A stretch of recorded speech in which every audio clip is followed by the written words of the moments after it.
But the weirdest thing happened today. Couldn't sleep last night, so I went to the next sale, which I've never done before. You know, it starts at 6 in the morning in Liffey Valley. So I go down there like 6:15, everybody's still queuing. I say, I'm not going to queue. So I hang on anyway, and eventually get into the queue, and I end up talking to a girl, maybe a little bit older than me.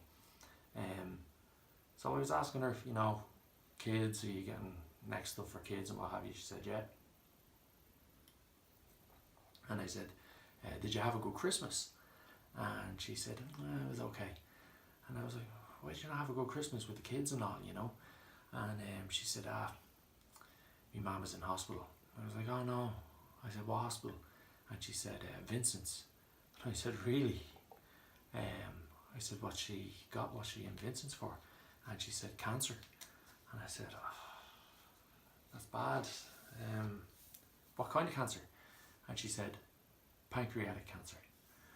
So I was like, you're kidding. I said, how's she doing? She said, oh, well, they let her out today for a few hours. And I said, that's great, isn't it? And I said, how's your spirits? And she said, they're okay, you know, they're not bad. Which means it's bad.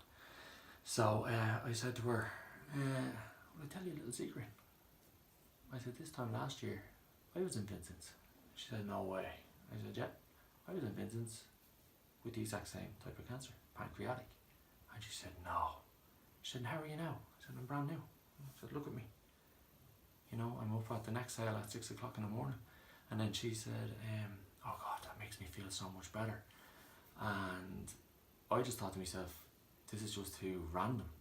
I said, I was meant to meet you today, to give you a message. And that sounds very holy Joe and all that, but it's not like that. I said, it's very important that your spirits are good. I said, you have to be positive. And she said, it's tough with me mum and all this kind of stuff. I said, I know, but you've got to be positive for her, and she's also got to be positive. I said, that will save her life, if not prolong it. And she was like, yeah, and I could see she wasn't believing, and I said, I can prove it to you. And she said, go on. So I explained about this study that I heard about on a podcast, where they took 50 like-for-like gunshot wounds, 50 domestic gunshot wounds in America versus 50 domestic gunshot wounds in the battlefield in Afghanistan and Iraq. So shoulder gunshot wound in Texas somewhere versus a shoulder gunshot wound in Helmand's province or wherever it is. And 72% of the people who got shot in 7-Eleven or were caught cheating with their partner, or they accidentally blew their face off with their shotgun reloading or something like that, 72% of them people died. And I believe the reason that they died was because they weren't positive, they were negative, and I'll explain that.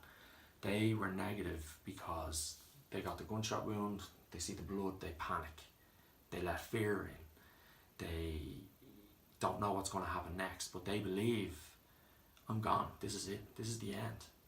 I just got bad news, a gunshot wound, I just got bad news, I got cancer. It's over now. So they let go, and they slip, and they let the darkness come and take them away. And they believe that's their end. But you can't do that. Moving over to the 50 battlefield gunshot wounds, 80% of those guys who got those like-for-like gunshot wounds survived and are still alive. Why are they still alive?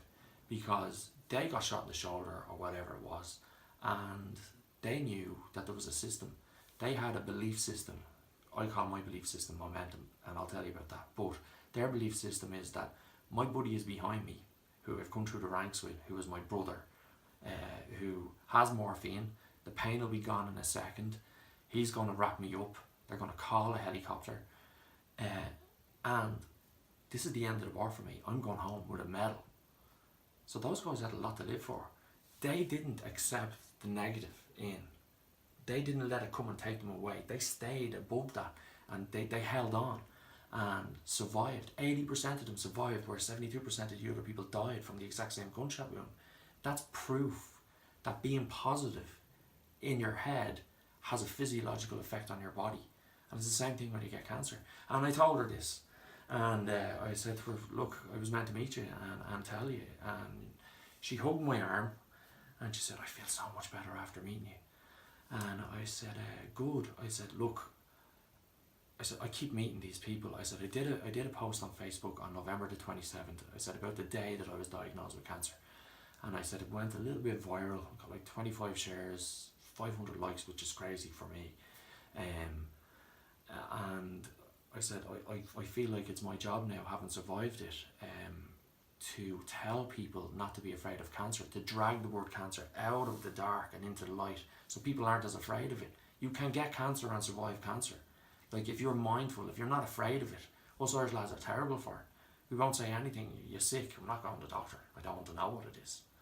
But if you have momentum, if you attack a problem and be positive and say, look, whatever it is, I'm going to fix it.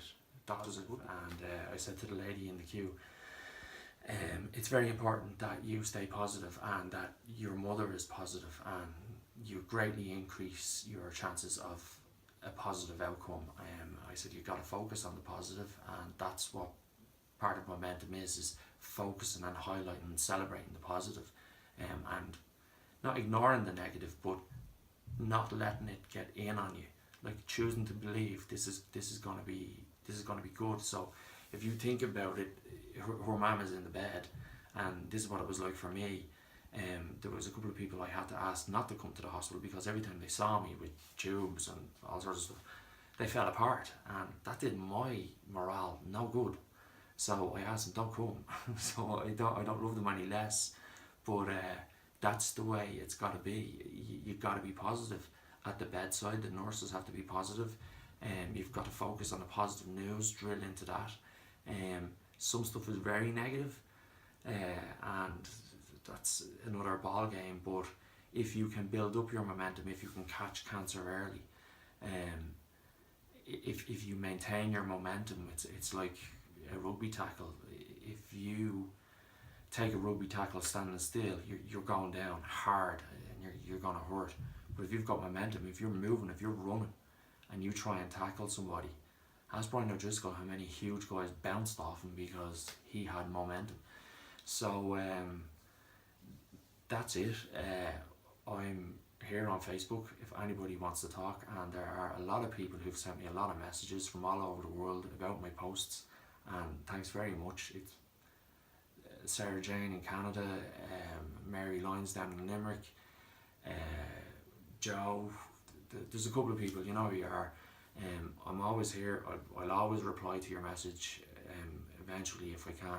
But if you have any questions, if you think you might be suffering or you with something, you're afraid to go to the doctor, I'll go with you.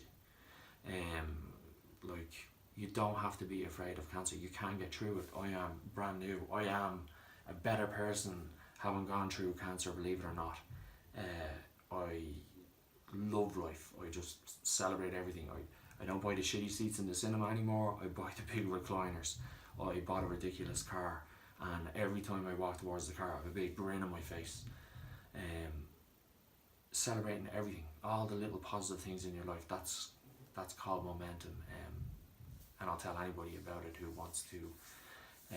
So get me on Snapchat, James EEB, James EB, same on Twitter, Facebook, and Instagram. And that's it. Happy Christmas. And like I said, get in touch if you need anything. That's it. Bye.